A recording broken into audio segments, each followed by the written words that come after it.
یہ حجاب کا فائدہ دنیا میں، اسلام عورت کو ویلیو دیتا ہے، کہتا خود کو سستا نہ بیچ، یہ مرد فری میں تجھے نہ دیکھے گا نہ تیرے ساتھ تعلق بنائے گا، تمہاری قیمت ہے، تمہیں عزت دے گا، تمہیں احترام دے گا۔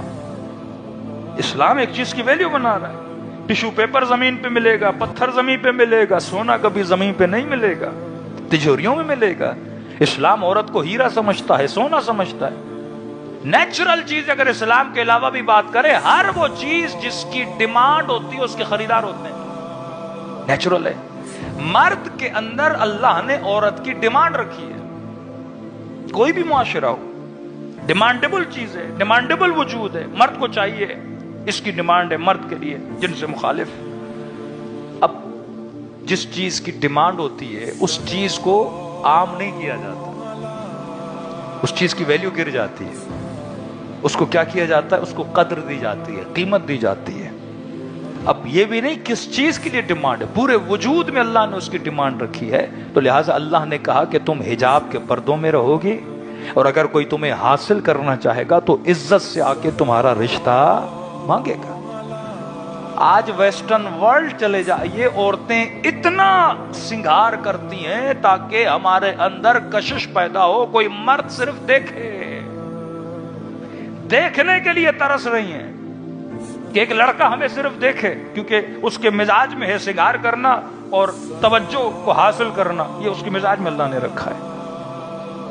وہ اتنی کوشش کر رہی ہے تاکہ ہمیں دیکھے، مختلف قسم کے میک اپ، مختلف قسم کے فیشن، مختلف قسم کی کاروائیاں، تاکہ اگلا بندہ ہمیں کیا کرے، دیکھے۔ لیکن وہاں کا جوان دیکھ نہیں رہا، کیونکہ چیز کیا ہو چکی ہے، عام ہو چکی ہے، وہ ڈیمانڈ کیا ہو چکی ہے، ختم ہو چکی ہے۔ میں نے کئی سال پہلے مجلس میں مثال دی تھی کہ یو کے میں خواتین جب روڈ پہ چل رہی تھی، ایک خاتون نے اپنے بال منڈوا دیے، یعنی فور دا فرسٹ ٹائم ہو رہا تھا، کوئی خاتون گنجی ہو کے چل رہی ہے، تو جتنے لوگ روڈ پہ لوگ تھے سارے اسے دیکھ رہے تھے۔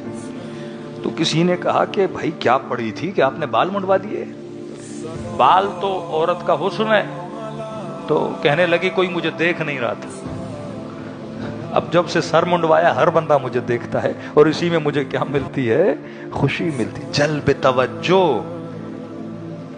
وہ قوانین اسلام نے بنائے جس میں معاشرہ صحیح سالم بھی رہے، انسان کا فائدہ ہو۔ تو حجاب کا عورت کو بھی فائدہ ہے، سامنے والے کو بھی فائدہ ہے، نماز کا جسم کو بھی فائدہ ہے، روح کو بھی فائدہ ہے، روزے کا جسم کو بھی فائدہ ہے، روح کو بھی فائدہ ہے۔ کوئی بھی ایسا واجب نہیں جس سے ہمارے جسم کو فائدہ نہ ہو۔ پہلے اپنی نسلوں کو بتاؤ کہ دین کوئی خیالی پلاؤ کا نام نہیں ہے۔ اللہ نے جو بھی قانون ہمارے لیے لاگو کیا ہے اس کا فائدہ جسم کو بھی ہے، روح کو بھی ہے۔ جب بچے تحقیق کریں گے، سائنٹیفکلی اس میدان میں جائیں گے، پھر احساس ہوگا کہ خدا کتنا حکیم تھا، کیونکہ خدا ایسا کوئی قانون بنا نہیں سکتا کہ کرے تو جسم لیکن فائدہ صرف روح کو ہو۔ اس میں دونوں شامل ہیں، یہ فائدہ روح بھی ہے اور فائدہ جسم بھی ہے۔ صلوات پڑھے محمد وآلہ وسلم۔